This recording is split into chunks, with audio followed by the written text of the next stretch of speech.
अगर ऐसी बातें हैं कि सामने वाला अपराधी है तो हम ही दंड दे दें, आम जनता दंड देने लगे, पुलिस दंड देने लगे। अरे दंड संहिता क्यों बना है, न्यायपालिका क्यों बना है? और सच पूछिए तो मैंने तो वो भी सोशल मीडिया पर देखा कि हमारे मुख्यमंत्री जी ने उसी शाम जो है शायद एक कमेटी का गठन कर दिया, जो कि जांच कमेटी का गठन कर दिया। और तो अगर उधर से दोषी हैं तो फिर जो भी निर्णय हो उस तरीके से किया जा सकता है। तो गहन जांच की आवश्यकता है, सिंपल जांच की नहीं, गहन जांच की आवश्यकता है। लेकिन फिर भी मैं 5 सेकंड की बात कर रहा हूँ, लेकिन सामने वाले के हाथ में हथियार नहीं है तो कोई डर नहीं है, तो फिर 5 सेकंड अगर आप रुक जाते तो आपसे गोली नहीं चलती। तो चयन प्रक्रिया में भी थोड़ा सा सुधार लाने की आवश्यकता है। इधर से गोली चला कि नहीं चला, भरत तिवारी की तरफ से गोली चला कि नहीं चला, अगर भरत तिवारी जी की तरफ से पहले गोली नहीं चली थी या चली थी, ये भी गहन जांच में आ जाएगा। नमस्कार दर्शकों, देखिए जिस तरीके से भोजपुर में एनकाउंटर का खेल चला है और उस एनकाउंटर को भोजपुर का एक भी व्यक्ति एनकाउंटर मानने से इनकार कर रहा है। हम ग्राउंड पे गए थे, ग्राउंड की खबर भी आप द पटना फोरम पे जाके देख सकते हैं।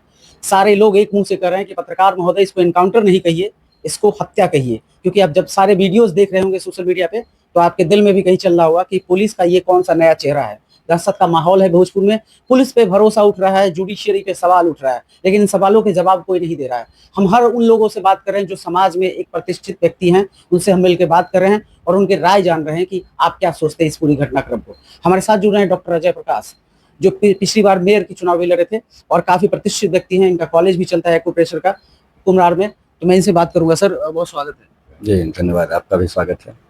सर ये जो घटना भोजपुर की हुई भरत तिवारी जी के साथ, ठीक है, जब वो सरेंडर कर देते हैं, रिवॉल्वर फेंक देते हैं, तो उनको एक मौका तो देना चाहिए पुलिस वाले को। अगर मान लो उनको कंट्रोल में करने के लिए भी गोली मारी थी तो एक गोली पैर पे मारना था, उसमें तो आदमी का इतना ब्लीडिंग होता है कि आदमी, कोई भी तगड़ा आदमी भी उठ के भाग नहीं सकता, और भागेगा भी तो चंद कदम की दूरी के बाद वो गिर जाएगा।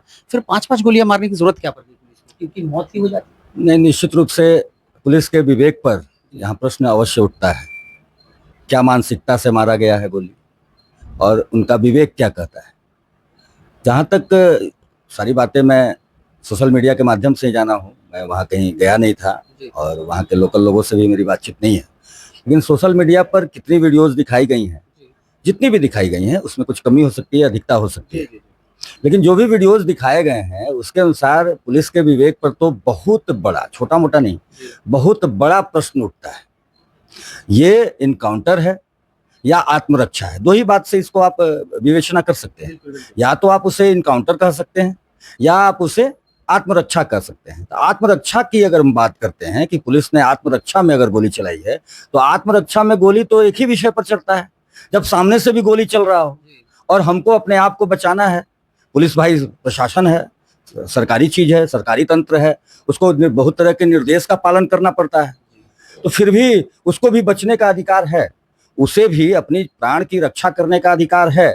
तो अगर सामने से गोलियां चल रही हैं और पुलिस को भी लग सकता है, वैसी स्थिति में तो पुलिस भी गोली चलावे भाई, आत्मरक्षा कहीं भी चला दे। जी बिल्कुल। लेकिन जहां तक प्रश्न उठता है इनकाउंटर का, तो इनकाउंटर के लिए तो एक प्रावधान है हमारे संविधान के अंतर्गत। इनकाउंटर के लिए बजाप्त्या उसके लिए पेपर वर्क होता है, उसके बाद वैसी स्थितियां आती हैं कि अगर अपराधी भाग रहा है, अगर उस तरह का कहीं छेड़छाड़ करने के बाद निकल रहा है, तो फिर इनकाउंटर किया जाता है उस तरह का। लेकिन जो भी सोशल मीडिया में मैंने देखा कि जब तक उसके हाथों में, भरत तिवारी के हाथों में पिस्टल रहा, वो किस मेंटलिटी का वो व्यक्ति है वो इंटरनल तो मैं जानता नहीं हूँ, आपराधिक है कि नहीं है, लेकिन पिस्टल अगर हाथ में अवैध है तो कहीं ना कहीं से ये बातें भी हैं कि उसके पास हाथ में पिस्टल आई कहाँ से।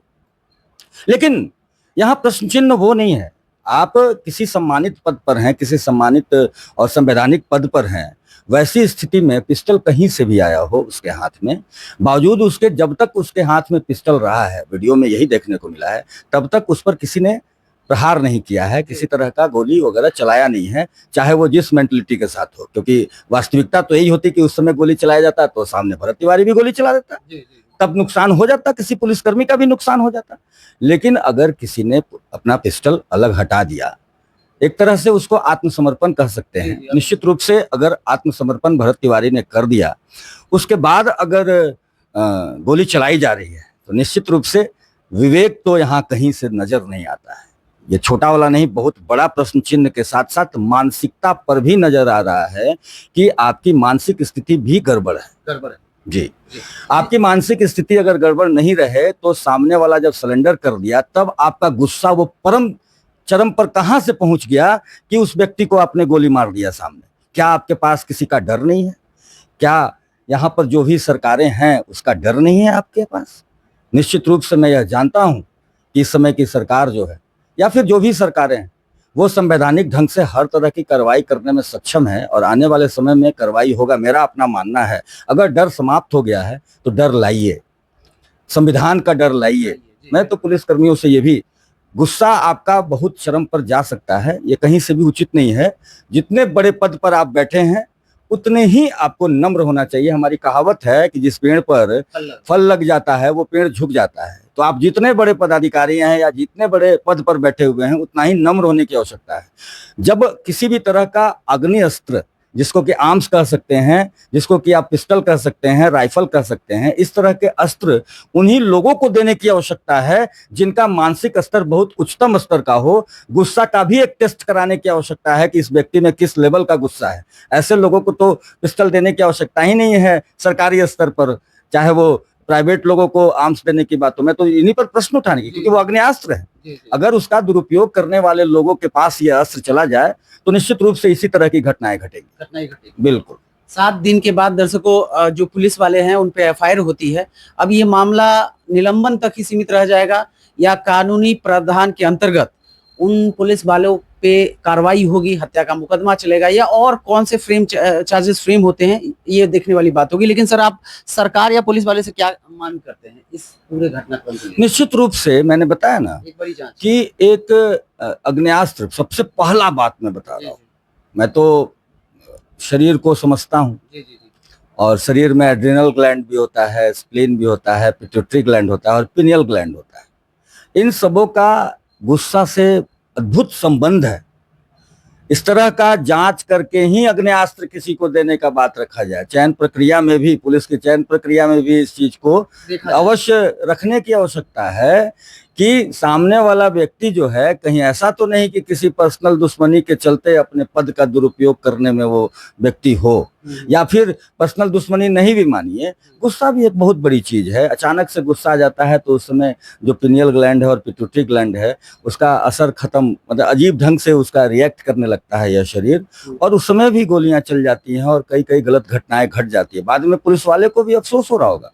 मुझे जहां तक लग रहा है कि जिन्होंने गोली चलाई वो अचानक से होता है, और इस साइंस में तो अद्भुत ढंग से है। मतलब हम लोग चिकित्सक हैं तो चिकित्सक, आप बहुत सारे मूवीज में भी देखे होंगे कि कहा गया है कि कभी भी गुस्सा आवे तो 5 सेकंड तक मन को शांत रखिए, उसके बाद जो है वह देखिएगा कि उसका असर, अंदर में हम लोग का हाइपोथैलेमस होता है, वहां से एक सेक्रेशन होता है जिससे कि गुस्सा को शांत कर देता है। तो वही बात है, मैं दोबारा ये बात बोलना चाहूंगा कि अगर उधर से गोली चल रही थी उस समय तो एग्रेसिव होने की आवश्यकता है, क्योंकि आपको अपना जान बचाना है। जब गोली चल ही नहीं रही थी तो 5 सेकंड रुक जाते, उसमें आपको कहाँ डर था कि आप पर गोली चल जाएगा। अगर गोली चलने का डर रहे तब तो आप चलाइए, उस समय डर ही नहीं है आपके पास कि गोली चल जाएगा, तब 5 सेकंड तो आप रुक ही सकते थे। यहाँ तो लोग कहता है ना कि 1 सेकंड में क्या से क्या हो जाएगा, तो फिर, लेकिन फिर भी मैं 5 सेकंड की बात कर रहा हूँ। लेकिन सामने वाले के हाथ में हथियार नहीं है तो कोई डर नहीं है, तो फिर 5 सेकंड अगर आप रुक जाते तो आपसे गोली नहीं चलती। तो चयन प्रक्रिया में भी थोड़ा सा सुधार लाने की आवश्यकता है। चलिए, बहुत वैसे मशीनें नहीं बनी हैं, लेकिन फिर भी कुछ मेंटलिटी का भी टेस्ट करने की आवश्यकता है।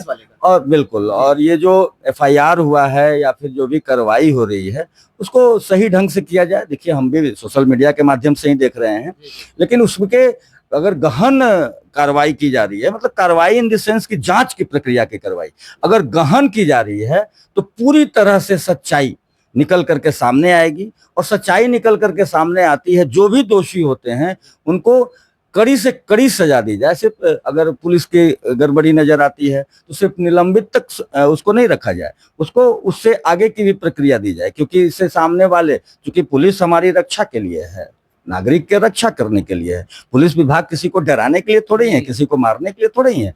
वो तो जो समाज के आपराधिक तत्व या फिर विभिन्न प्रकार की गड़बड़ियां होती हैं उनसे आम नागरिक को बचाने के लिए पुलिस विभाग का गठन किया गया और उसकी पूरी की पूरी एक सेना के रूप में वो तैयारित है, तो निश्चित रूप से वो बचाने के लिए है, वो रक्षा करने के लिए है। और इस तरह की घटनाएं अगर पुलिस का आता है तो निश्चित रूप से वो निलंबन तो जस्ट एक फॉर्मेलिटी हो जाएगी, निश्चित रूप से सजा भी मिलने की जरूरत है। और अगर उस साइड से हम देखते हैं, अगर पूरा कहीं कुछ हो, कहीं पहले उसके गोलियां चली हो, वहाँ के लोग जो स्थानीय लोग उस समय थे वो तो स्पष्ट रूप से जानते होंगे कि इधर से गोली चला कि नहीं चला, भरत तिवारी की तरफ से गोली चला कि नहीं चला। अगर भरत तिवारी जी की तरफ से पहले गोली नहीं चली थी या चली थी, ये भी गहन जांच में आ जाएगा। तो अगर उधर से दोषी हैं तो फिर जो भी निर्णय हो उस तरीके से किया जा सकता है। तो गहन जांच की आवश्यकता है, सिंपल जांच की नहीं, गहन जांच की आवश्यकता है। और सच पूछिए तो मैंने तो वो भी सोशल मीडिया पर देखा कि हमारे मुख्यमंत्री जी ने उसी शाम जो है शायद एक कमेटी का गठन कर दिया, जो कि जांच कमेटी का गठन कर दिया और जांच उसका चल रहा है। लेकिन उसमें और गहराई के साथ जांच हो, अगर दोषी पुलिसकर्मी है तो उनको सिर्फ निलंबन के साथ नहीं, उनके साथ इसका एक तरह से मर्डर ही कहेंगे अगर उन दोषी निकलते हैं तो, और दोषी निकलते हैं तो मर्डर का चार्ज लगाएगा। देखिए सीधी सी बात है, ये समझने की चीज है कि इनकाउंटर क्या है और आत्मरक्षा क्या है। अगर कोई अपराधी है तो हम गोली चला देंगे, ऐसा किसी कानून में नहीं लिखा हुआ है। ये मारने का अधिकार या मरण का जो आदेश है वो कोर्ट देता है, कोर्ट के पास आपको उपस्थित कराना ही आपका है। आत्मरक्षा में आप चला सकते हैं, लेकिन वैसा कंडीशन प्रथम दृष्टया हमको दिख नहीं रहा है। जो जिन पर शक होता है उसको पुलिस अरेस्ट करती है और जेल में रखा जाता है। अगर ऐसी बातें हैं कि सामने वाला अपराधी है तो हम ही दंड दे दें, आम जनता दंड देने लगे, पुलिस दंड देने लगे। अरे दंड संहिता क्यों बना है, न्यायपालिका क्यों बना है? न्यायपालिका इसी के लिए बना है कि अगर जुर्म साबित होता है तो उनको सजा देने का है, मृत्यु दंड तक देती है न्यायपालिका, तो वो तो दंड देने का अधिकार उन्हीं को है। आत्मरक्षा के अलावा और कोई मुद्दा नहीं था पुलिस को देने के लिए, और आत्मरक्षा की स्थिति मुझे तो दिखने में नहीं आई। गहन जांच में पता चलेगा, गहन जांच हो और जो दोषी हो उनको सजा मिले। एक तो मर ही गए हैं, एक का तो डेथ हो ही चुका है, तो अब उनमें क्या कीजिएगा। अब गहन जांच में अगर पुलिसकर्मी को अगर दिक्कत हो रही है, अगर उनकी गड़बड़ी नजर आ रही है तो उनको आगे की सजा मिलनी चाहिए।